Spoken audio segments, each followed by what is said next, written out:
Okay, welcome to Dialog Chains and the new features released with version 1.1. If you haven't seen the video showing the main features of the original release, you should watch that first because I'm going to be doing things on this video that won't make sense if you have never used the product before or if you haven't watched that video. So to show the new features, I'm going to duplicate this baby and bring him up here, and we'll just call him new feature baby. And we're going to make a new dialog chain for him. So we'll go here, we'll go to create. I've changed this create menu a little bit, so now you go to create and you just go to this subfolder dialog chains, and then everything you can create is in here. And we'll create a chain and call it new features. Alright, we'll make the default portrait the baby. Default name, new feature, baby. And we'll open the editor. Make the starting node. The first thing I'll show you is the secondary input. So I'll go to user input, just like a normal user input box. And I'll say, do you want to hear about new features? And we'll add input, and you can say yes, and he'll say okay, and we'll get back to that later, but first I'll show you.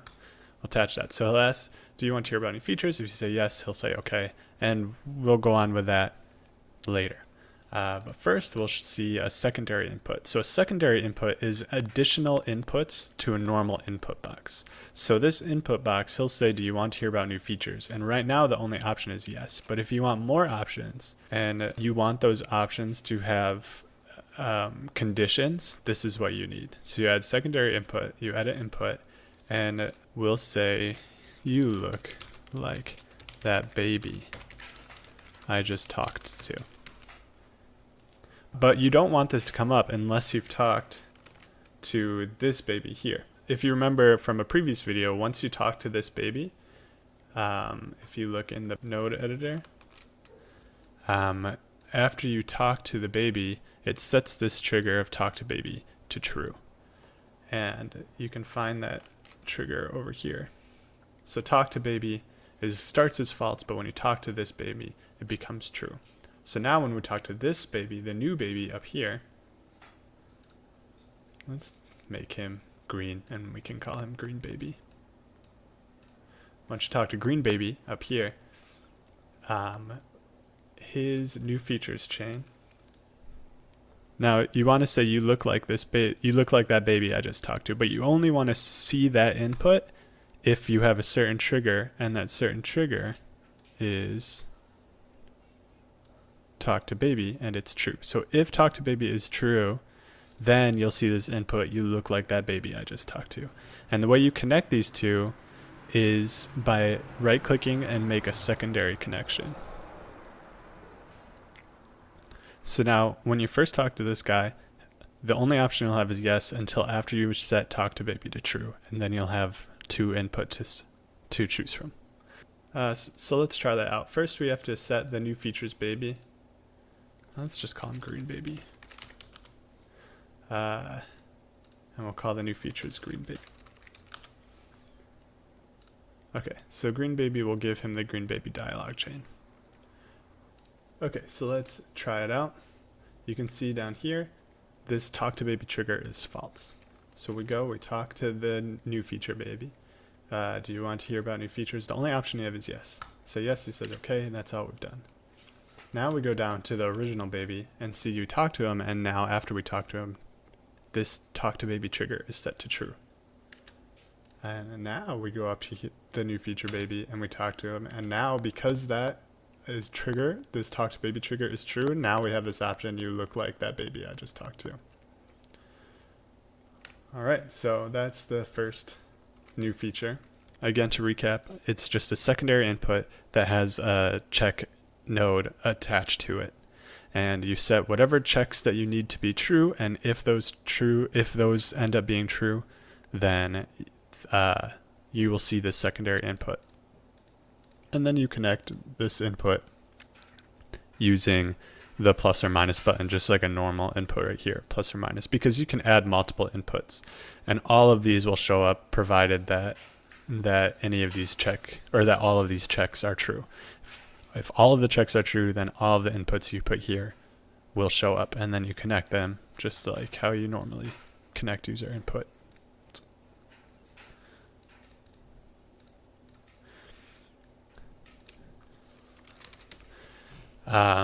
And you can have multiple secondary inputs. So, you know, if you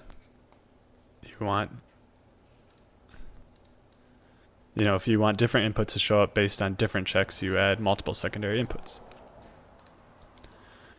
So a big new feature that I added is this script called chain additions. And if you open chain additions up, you'll see that it's just a class called chain additions.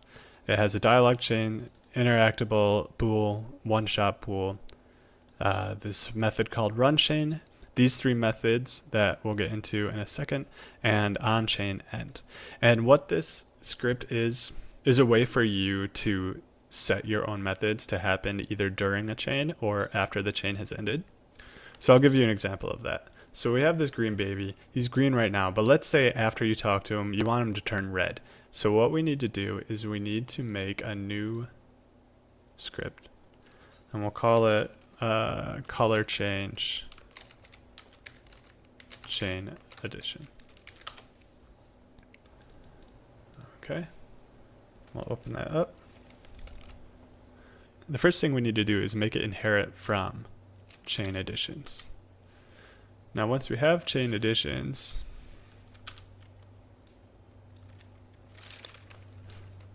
we need to make an override.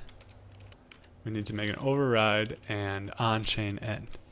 So we'll leave base on chain end there, and then all we do is we get component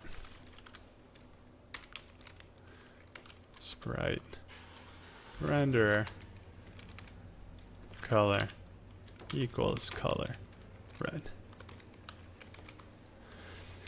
Okay, so what this is saying is when the chain has ended, the color of the sprite renderer will be set to red. And obviously you get way more complicated than this. You put whatever method you want in here, but this is just an example. Okay, so back on green baby, what we need to do is add the component of the script that we just made. So we just made color change chain addition, and we're going to put that on the green baby. And so now on the start chain on interaction, we're going to slide the color change chain addition onto additions. There's a spot for dialog chain. There's a public variable for dialog chain on the chain additions script here, and this will be overridden by the start chain on interaction dialog chain. But I left that here in case you have your own way of starting the chain. If you're not using start chain on interactions, you can start the chain through the chain additions, but you have to tell it what chain you want to start. But we can just leave that blank for now because I'm using start chain on interaction, and this will override whatever is here with this dialog chain here. Okay, so again, to reiterate, we're going to start the chain on interaction called green baby. Open that up. That's the chain that we made before. When that is done, it will call this chain addition script. It will call the on chain end method here. So when that chain is done, it will call this on chain end method, and it will change his color to red. And so the point of this is you can make whatever scripts that you want, make them inherit from chain additions, have this public override void on chain end, and then write whatever method you need to happen when the dialog chain has ended. So we'll play the game. Talk to that baby. Yes. He says okay, and he turns red. So that's how you can add your own methods to the end of a dialog chain. And there's one more node to show you called send holder message. So with this node, you could send a message containing a float, a string, and a boolean. So let's say that you want something to happen, but only if we send a message with a true Boolean. And these two don't matter. We'll make this, but you want it to happen after you make the decision, but before he says okay. So this will send a message to that chain addition script, and the message will contain a true Boolean, and then he'll say okay. And then in our chain addition script, we'll make another override, and you have chain message bool, float, or string. And remember, we're just sending with a bool. And then we'll say if message bool, which is the bool that we send along, is true, then we'll make the baby blue. Else we'll make the baby yellow. And we'll leave on the chain end that he turns red. So we go talk to this baby, and it's going to happen after we select yes, he turned blue, because it sent that message with a true Boolean. And then we say okay, and he turns red because the chain has ended.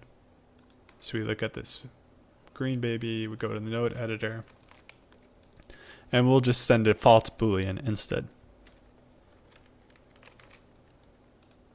We'll play the game, talk to him, say yes, and he turns yellow instead of blue because we sent a false Boolean. And it's okay, and then again the chain ended, so he turned red. So all of this is with the chain addition script. And again, the point is you make your own. You can make as many of these as you want for different occasions, and they just have to inherit from chain additions. And then you use these overrides. So override on chain end when the chain ends, override chain message with either a bool, a float, or a string for that message node. So those are three main features.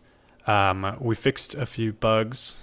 Before there was a bug where if you said if player melee is less than 1, it was actually checking if it was less than or equal to 1. So I fixed that bug and added less than graded to, added an equal sign. So you can check for that. Okay, and then finally we will go over the dialog chain preferences script. I've made a couple additions to that. So here you can see max character count. What max character count is you can add whatever you want. Let's just make it 10, which is a very few amount of characters, but we'll save that. We'll go back to this, and you can see that anything with more than 10 characters turns red now, warning you that you're using more than your max character limit. You can still do it. It's just a cosmetic change. You can still, this will still work just like normal. So that's just a little warning for yourself, so you know that you've put too many characters into your dialog box. So I have an item and an experience node here, and someone asked me if there was a way to change this from experience if they didn't want it to be experience, and the method will always be called experience, but you can at least change the wording. It's the least I could do. So if you say you want to, instead of giving experience, you want to give gold, we do that, we change and we look back, and now it's items and gold and give gold. There's still only one of these options for giving a large amount of items instead of giving one item at a time. But with this send message now, what you can do, like say if you want to give experience, but you also want to give a large amount of gold, is you can add a float here, and you can say 1,000. You know, and then make your own chain addition script that when it receives a float from the dialog chain, it will add whatever that float is, however much gold you want to add. And so you can do it that way if you have more things than just one thing that you want to add over here. And then finally, this whole section here is for what you will see before the input button text. So right now I have it set to numbering the options that your input dialog box will have. And I'll show you an example of that here. We'll play the game. Let's talk to this baby just to set that trigger to true. So when you go up to this baby, there's 2 options and it numbers them 1 and 2. That is now the default, but you can change that by changing this. So the default right now is 1 through 9. And if you have more than 9 options, it will just go back to 1 and just keep repeating 1, 1, 1, 1, 1. And then so if you're ever going to have more than 9 options, which I figured was a lot of options, all you have to do is just keep adding on to this array of strings. If you don't want that, you can comment it out and you can uncomment this, and then there will just be dashes before each option, or you can add an asterisk or whatever. See, if we leave it as a dash and we go back, now there's dashes between each option. And then finally, if you don't want any of that, you can comment that out and just have nothing there. Alright, so those are all the new features. I know that some of it's kind of confusing, but if you have any problems, just feel free to email me and I try to get back as fast as I can. And if you like the product, leave a review on the asset store. That would be really helpful for me. And good luck with all your games. Thanks.